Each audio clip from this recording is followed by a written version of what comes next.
Hello everyone, welcome to my YouTube channel. I am Faiza Siddiqui and this is our 11th class of CTET and today we are going to talk about inclusive education. बहुत important topic है. इस topic से हर बार question paper में question देखने को मिलता है, तो ध्यान से पढ़िएगा, ध्यान से ये क्लास सुनिएगा. ये क्लास आपके लिए बहुत इम्पॉर्टेंट होने वाली है. Inclusive education. इंक्लूसिव का मतलब क्या है? इंक्लूसिविटी मतलब इंक्लूड करना, ठीक है ना. इंक्लूसिव का मतलब ही है कि इंक्लूड, और इंक्लूसिव एजुकेशन का क्या मतलब है कि एजुकेशन के कॉन्टेक्स्ट में इंक्लूड करना. समझ रहे हो ना, कि एजुकेशन के अराउंड जो भी चीज़ें हैं उसमें इंक्लूड करना, उसमें इंक्लूसिविटी लाना. Education for all despite the individual differences. अब इंडिविजुअल डिफरेंसेस क्या होते हैं, मैं पहली क्लास में भी आपको एक्सप्लेन कर चुकी हूँ कि जैसे कि किसी के ब्राउन हेयर्स हैं, किसी के ब्लैक हेयर्स हैं, किसी की व्हीटिश स्किन है, किसी की ब्राउनिश स्किन है, ग्रीन आइज, ब्लैक आइज, ठीक है. On the basis of religion कितने अलग अलग तरीके के रिलीजन्स हैं, कितनी डिफरेंट कास्ट एंड क्रीड्स हैं. हमारे सिर्फ इंडिया में ही कितने डिफरेंसेस हैं लोगों में, है ना. तो ये क्या है, एक इंडिविजुअल दूसरे इंडिविजुअल से कैसे डिफरेंट है, कैसे विभिन्न है, उसको क्या कहेंगे, इंडिविजुअल डिफरेंसेस. मतलब एक क्लास में कितने डिफरेंट तरीके के बच्चे होते हैं, कोई सिख है, कोई क्रिश्चियन है, कोई मुस्लिम है, कोई हिंदू है, ठीक है. तो यही कितने डिफरेंसेस आ गए. फिर मेल है, फीमेल है, कोई व्हीटिश है, कोई ब्राउनिश है, किसी के ब्लैक हेयर्स हैं, किसी के ब्राउन हेयर्स हैं, ठीक. तो ये क्या है, ये इंडिविजुअल डिफरेंसेस हैं. सब अपने अपने अलग डिफरेंट बैकग्राउंड से उभर कर आए हैं एक क्लास में, एक माहौल में. और फिर ये क्या कह रहे हैं, education for all despite the individual differences. मतलब हमें उन सबको एक क्लास में एजुकेशन देना है, चाहे उनका कितना ही अलग बैकग्राउंड है, वो कितने ही डिफरेंट हैं, लेकिन फिर भी हमें उन्हें एक तरीके से एजुकेशन देना है. हम किसी को क्लास से बाहर नहीं कर सकते कि नहीं तुम अलग हो इनसे, तो इसलिए तुम यहाँ नहीं पढ़ सकते हो. मतलब भेद नहीं करना है, ठीक है ना. डिफरेंशिएटेड इंस्ट्रक्शंस, ये बहुत इंपॉर्टेंट पॉइंट है, क्योंकि इससे डायरेक्ट क्वेश्चन आता है और यहाँ पर गड़बड़ करते हैं बच्चे, ठीक है. मुझे भी शुरू में नहीं पता था कि डिफरेंशिएटेड इंस्ट्रक्शंस दिए जाते हैं, लेकिन इंपॉर्टेंट पॉइंट है और आता है. इंक्लूसिव एजुकेशन में आप एक तरीके का इंस्ट्रक्शन नहीं दे सकते. क्यों नहीं दे सकते? फॉर एग्जाम्पल, एक बच्चा है जिसको हियरिंग डिसेबिलिटी है, ठीक है, वो थोड़ा सा कम सुन रहा है. तो आप क्या करोगे, आप कहोगे कि आप और आपकी क्लास में आप रोटेशन करवाते हो, बच्चों से कहते हो कि जो आज फ्रंट सीट पे है वो कल को लास्ट पे बैठेगा, फिर ऐसे करके रोटेशन होकर आएगा, ठीक. लेकिन उस बच्चे को थोड़ा कम सुनाई दे रहा है, तो आप उसको रोटेशन कैसे करवा दोगे? वो जब सबसे पीछे जाएगा तो उसको बिल्कुल ही नहीं सुनाई देगा. तो आप उससे क्या कहोगे कि जिसको हियरिंग डिसेबिलिटी है उसको आप फ्रंट सीट पे बिठाओगे और कहोगे नहीं बेटे तुम रोटेशन नहीं करोगे, तुम रोज सामने ही बैठोगे ताकि तुम्हें ठीक सुनाई दे. अब यहाँ पर आप कहोगे कि इक्वालिटी नहीं हुई. नहीं, बात इक्वालिटी की नहीं है, बात इक्विटी की है. इक्विटी का क्या मतलब है कि जितना उस बच्चे को फ्रंट सीट पर बैठ के सुनाई दे रहा है उतना एक नॉर्मल बच्चे को लास्ट बेंच पर बैठकर सुनाई दे रहा है. वो क्या है, वो इक्विटी हुई. दोनों को हमने इतने रिसोर्सेज प्रोवाइड किए कि सेम इंस्ट्रक्शंस दोनों तक पहुंचे, ठीक है. तो ये क्या हुई, इक्विटी. तो यहाँ पर हमने डिफरेंशिएटेड इंस्ट्रक्शंस दिए. एक बच्चे से कहा कि नहीं तुम रोटेशन नहीं करोगे, बाकी से कहा तुम करोगे रोटेशन. तो ये डिफरेंस ही तो हुआ हमारे इंस्ट्रक्शंस में. तो हम इंडिविजुअल्स डिफरेंसेस को एक्सेप्ट करके उसके बेसिस पर इंस्ट्रक्शंस प्रोवाइड करेंगे. अब जैसे हमारी पीएचई की क्लास है कि चलो सब बाहर खेलने चल रहे हैं, लेकिन एक बच्चा है उसको लोकोमोटर डिसेबिलिटी है, वो ठीक से फॉर एग्जाम्पल कुछ हम गेम खिलाने वाले हैं सबको, क्रिकेट का मैच खिलाने वाले हैं, तो उसको लोकोमोटर डिसेबिलिटी है. तो हम ये नहीं कहेंगे कि पूरी क्लास खेलना ही है क्रिकेट. हम ये कहेंगे जिन बच्चों को शौक है खेलने का वो क्रिकेट खेलें, और जिन बच्चों को नहीं है उनके लिए बैठकर कुछ और गेम हम कहेंगे कि आप ये वाला गेम खेलो बैठकर. मतलब कोई एक गेम और निकालेंगे स्कूल से, प्रिंसिपल से, करिकुलम से, ये बात रखेंगे सामने कि कुछ ऐसे बच्चे हैं जिनको लोकोमोटर डिसेबिलिटी है जो क्रिकेट नहीं खेल सकते, तो उनके लिए कुछ और गेम इजाद इस्टेब्लिश किया जाए अपने करिकुलम में, ठीक है. तो ये क्या है, ये डिफरेंशिएटेड इंस्ट्रक्शंस है कि हम सबको एक ही इंस्ट्रक्शन प्रोवाइड नहीं कर रहे हैं, हम इंडिविजुअल डिफरेंसेस को नकार नहीं रहे हैं, उसको एक्सेप्ट कर रहे हैं और उसके बेसिस पर इंस्ट्रक्शंस दे रहे हैं, ठीक है. तो डिफरेंशिएटेड इंस्ट्रक्शंस ज़रूरी हो जाता है इंडिविजुअल डिफरेंस की क्लास में। तो इंक्लूसिव एजुकेशन जब भी सक्सेसफुल भी हो पाएगा जब हम सबकी जो नीड्स हैं उसको प्रोवाइड करेंगे, सबकी नीड्स को रखेंगे, एक्सेप्ट करेंगे और प्रोवाइड करेंगे उसके बेसिस पर। Segregation is against the law of nature. देखो सेग्रीगेशन का मतलब ही यह है कि डिफ्रेंशिएट करना, ठीक है। अगर बच्चा डिसेबल्ड है तो उससे कहना कि नहीं तुम इस स्कूल में नहीं पढ़ सकते, तुम दूसरे स्कूल में जाओ, जो स्पेशल चिल्ड्रन स्कूल होता है वहाँ पर पढ़ो। तो ये इसी को सेग्रीगेशन कहते हैं। तो जाहिर सी बात है इंक्लूसिव एजुकेशन में सेग्रीगेशन के अगेंस्ट है, सारे बच्चों को एक साथ लेकर चल रहे हैं। 86th amendment of the constitution of India under the article 21 ए में ये कहा गया है कि 6 to 14 ईयर ओल्ड जो चिल्ड्रन हैं उनको फ्री एंड कंपलसरी एजुकेशन दिया जाएगा, ठीक है। 6 to 14 ईयर ओल्ड्स को फ्री और कंपलसरी एजुकेशन दिया जाएगा, और अगर बच्चा डिसेबल्ड है तो 4 साल उसमें बढ़ा देंगे, 16 to 18 ईयर ओल्ड दिया जाएगा। ये बात ध्यान रखना कि नॉर्मल बच्चों को 6 से 14 साल और डिसेबल्ड को 6 to 18 अंडर आर्टिकल 21A इन 2002 ये चीज़ रखी गई थी 86th amendment of the constitution में, ठीक। अब देखो हम इंक्लूसिव एजुकेशन की बात कर रहे हैं कि जितने इंडिविजुअल डिफरेंसेस हैं उनको एक्सेप्ट करना है, नकारना नहीं है, लेकिन वो इंडिविजुअल डिफरेंसेस है किस बेसिस पर, ठीक है।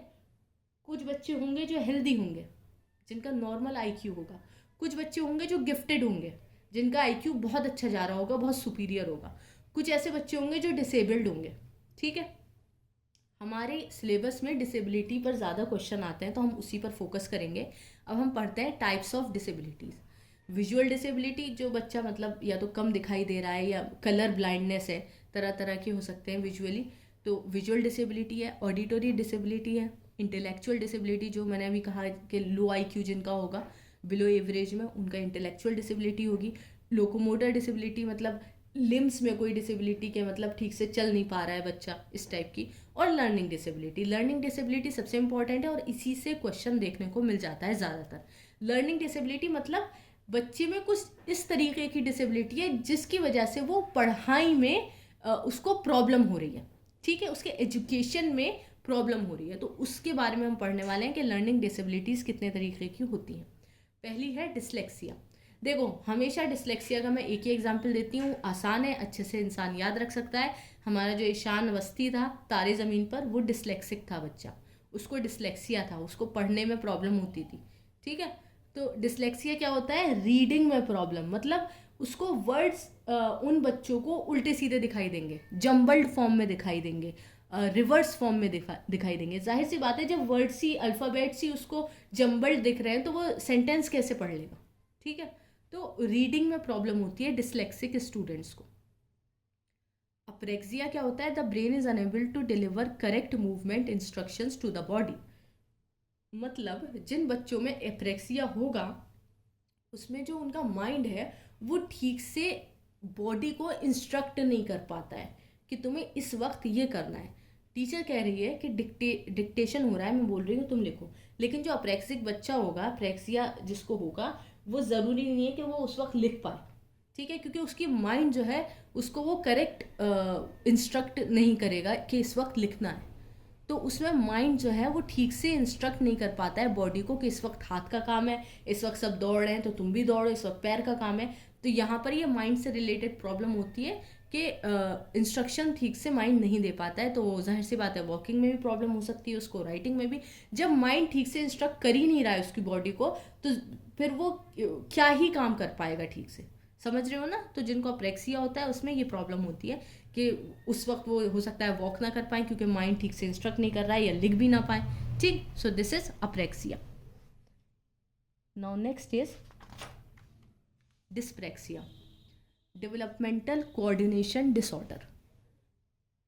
मतलब कोऑर्डिनेशन में कुछ मसला हो रहा है, कुछ गड़बड़ी हो रही है। A type of apraxia, apraxia में अभी यही था, यही कोऑर्डिनेशन की प्रॉब्लम थी कि माइंड ठीक से इंस्ट्रक्ट नहीं कर पा रहा है बॉडी पार्ट्स को। यहाँ पर माइंड, यहाँ पर आइज और हैंड्स का कोऑर्डिनेशन सही से नहीं होगा, यहाँ पर बस आइज और हैंड्स, वहाँ पर माइंड किसी भी बॉडी पार्ट को ठीक से इंस्ट्रक्ट नहीं कर पा रहा है, जब भी ये अप्रेक्सिया का एक पार्ट है डिस्प्रेक्सिया। यहाँ पर बस आइज और हैंड्स का कोऑर्डिनेशन नहीं है, मतलब जैसे बच्चा कैच नहीं कर पाएगा क्रिकेट खेल रहे हैं तो, क्योंकि आंखों से देख रहा है बॉल आ रही है और वो ठीक से इतना कोऑर्डिनेट हो नहीं पाएगा कि वो समझ पाए कि कितनी देर में बॉल मेरे हाथों तक पहुंच जाएगी। या फिर टेनिस खेल रहे हैं तो वो रैकेट को वक्त पे बॉल को नहीं मार पाएगा। समझ रहे हो ना, मतलब आइज और हैंड्स का कोऑर्डिनेशन गड़बड़ रहेगा डिस्प्रैक्सिया में। अफेजिया क्या है कि लैंग्वेज डिसऑर्डर है कि बच्चा ठीक से कम्युनिकेट नहीं कर पाएगा। जैसे डिबेट कंपटीशन है फॉर एग्जांपल, तो वो उसमें जो अफेजिया होगा जिस बच्चे को, वो डिबेट कंपटीशन में बहुत अच्छा एक्सेल नहीं कर पाएगा क्योंकि उसको ये लैंग्वेज डिसऑर्डर है, वो ठीक से बोल नहीं पाएगा सामने वाले से। अब देखो अफेजिया और डिस्फेजिया में बहुत कम अंतर है और इसमें आप लोग हो सकता है कि थोड़ा कंफ्यूज हो जाओ, इसलिए ठीक से समझ लेना। डिस्फेजिया क्या है? Inability to communicate. अच्छा, अफेजिया भी इनेबिलिटी टू कम्युनिकेट है और डिस्फेजिया भी इनेबिलिटी टू कम्युनिकेट है, लेकिन फर्क क्या है कि अफेजिया में बच्चा वर्बली कम्युनिकेट नहीं कर पा रहा है, लेकिन डिस्फेजिया में चाहे वो वर्बली हो या रिटन हो या साइन लैंग्वेज हो, किसी भी तरीके से जो डिस्फेजिया जिसको है बच्चे को, वो किसी भी तरीके से कम्युनिकेट नहीं कर पाएगा। लेकिन जो अफेजिया है उसमें वो ऐसे राइटिंग कंपटीशन कर लेगा, ऐसे राइटिंग में वो हो सकता है वो जीत भी जाए, ठीक है, क्योंकि अफेजिया में रिटन वर्ड्स से या साइन लैंग्वेज से कोई मसला नहीं है। डिस्फेजिया में ना वो बोल पाएगा ठीक से, ना वो लिख पाएगा और ना वो साइन कर पाएगा। जैसे कहते हैं ना कि थम्स अप कर देते हैं अगर कोई बात हमें अच्छी लग रही है, तो वो अफेजिया जिसको होगा वो थम्स अप कर देगा, लेकिन डिस्फेजिया वाला नहीं कर पाएगा क्योंकि वो साइन लैंग्वेज, रिटन लैंग्वेज और स्पोकन लैंग्वेज तीनों गड़बड़ होंगी उसकी, ठीक है। उस मतलब उसकी इनएबिलिटी टू कम्युनिकेट होगा किसी भी प्रकार से। और अफेजिया में वो सिर्फ बोल के नहीं बात कर पाएगा, वो लिख कर, अगर उसे कुछ बात कहनी है तो वो लिख कर आराम से दे सकता है, ठीक। Next is alexia, inability to read written words. मतलब जो रिटन वर्ड्स हैं अगर बच्चा उसको ठीक से नहीं पढ़ पा रहा है तो उसको अलेक्सिया बोलेंगे। मतलब टीचर डिक्टेट कर रही है, वो सुन रहा है, वो समझ रहा है उस बात को, और हो सकता है वो सुन सुन के याद भी कर ले, लेकिन जो बात बोली जा रही है वो हो सकता है वो बुक से ना पढ़ पाए। समझ रहे हो? Dysgraphia is inability to write. देखो ग्राफ से याद रखना, ग्राफ हम बनाते ही तो है ना, तो मतलब लिख नहीं पा रहा है बच्चा इसमें। डिसकैलकुलिया क्या है? कैलकुलिया, कैलकुलेट करना। मतलब इसमें बच्चे की मैथमेटिक्स में गड़बड़ है, वो ठीक से कैलकुलेशन नहीं कर पा रहा है, उसकी inability to understand mathematics, mathematics में वो अच्छा नहीं है। डिसकैलकुलिया का मतलब ये, ठीक। डिस्थीमिया क्या है? Mild but long term form of depression. देखो 2 साल लास्ट करता है ये वाला डिप्रेशन, बच्चों में हो जाता है कि इस तरह का डिप्रेशन। देखो डिस्थीमिया का मतलब ये नहीं है कि बस डिप्रेशन हो गया, नहीं।